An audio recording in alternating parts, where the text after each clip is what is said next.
Atos, capítulo 17. Tendo passado por Anfípolis e Apolônia, Paulo e Silas chegaram a Tessalônica, onde havia uma sinagoga dos judeus. Paulo, segundo o seu costume, foi procurá-los. Por 3 sábados, discutiu com eles a respeito das Escrituras, expondo e demonstrando ter sido necessário que o Cristo padecesse e ressuscitasse dos mortos. Paulo dizia: "Veste Jesus, que eu anuncio a vocês, é o Cristo." Alguns deles foram persuadidos e se juntaram a Paulo e Silas. O mesmo aconteceu com numerosa multidão de gregos piedosos e muitas mulheres importantes. Os judeus, porém, movidos de inveja, trazendo consigo alguns homens maus dentre a malandragem, reuniram uma multidão e provocaram um tumulto na cidade. E, atacando de surpresa a casa de Jason, procuravam trazer Paulo e Silas para o meio do povo. Porém, não os encontrando, arrastaram Jason e alguns irmãos diante das autoridades, gritando: "Estes que promovem tumulto em todo o mundo chegaram também aqui." E Jason os hospedou na casa dele. Todos estes agem contra os decretos de César, dizendo que existe outro rei, chamado Jesus. Tanto a multidão como as autoridades ficaram agitadas ao ouvir estas palavras.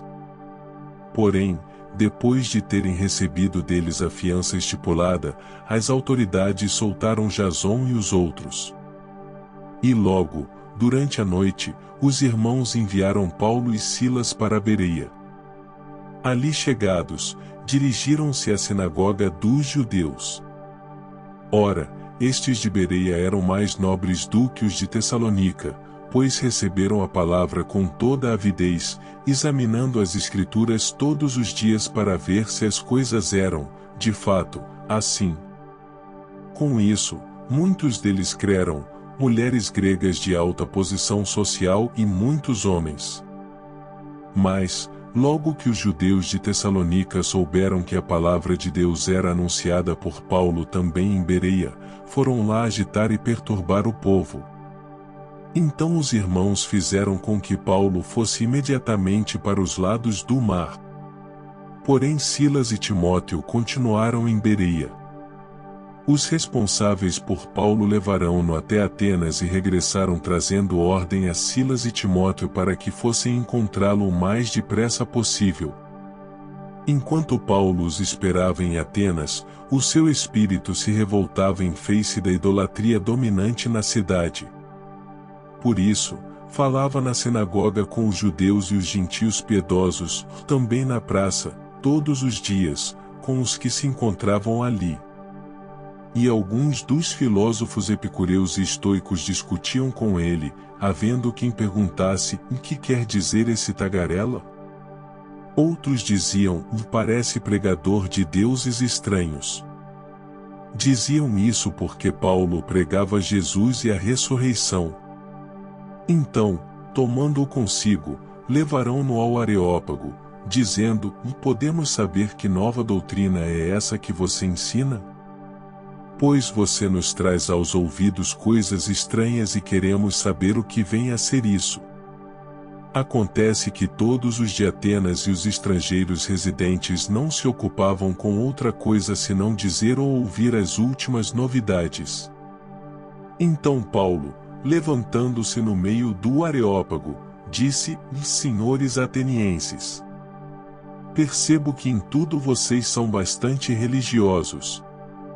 Porque, andando pela cidade e observando os objetos de culto que vocês têm, encontrei também um altar no qual aparece a seguinte inscrição: Vá ao Deus desconhecido. Pois esse que vocês adoram sem conhecer é precisamente aquele que eu lhes anuncio. O Deus que fez o mundo e tudo o que nele existe, sendo ele Senhor do céu e da terra, não habita em santuários feitos por mãos humanas. Nem é servido por mãos humanas, como se precisasse de alguma coisa, pois ele mesmo é quem a todos dá vida, respiração e tudo mais. de um só homem fez todas as nações para habitarem sobre a face da terra, havendo fixado os tempos previamente estabelecidos e os limites da sua habitação. Para buscar em Deus se, porventura, tateando, o possam achar, ainda que não esteja longe de cada um de nós. Pois nele vivemos, nos movemos e existimos, como alguns dos poetas de vocês disseram, e porque dele também somos geração. Portanto, visto que somos geração de Deus, não devemos pensar que a divindade é semelhante ao ouro, à prata ou à pedra, trabalhados pela arte e imaginação do homem. Deus não levou em conta os tempos da ignorância, mas agora ele ordena a todas as pessoas, em todos os lugares, que se arrependam. Porque Deus estabeleceu um dia em que julgará o mundo com justiça, por meio de um homem que escolheu. E deu certeza disso a todos, ressuscitando-o dentre os mortos. Quando ouviram falar de ressurreição de mortos, uns zombaram, e outros disseram, a respeito disso ouviremos você em outra ocasião. A essa altura, Paulo se retirou do meio deles. Houve, porém, alguns homens que se juntaram a ele e creram, entre eles estava Dionísio, o Areopagita, uma mulher chamada Dâmaris, com eles, mais algumas pessoas.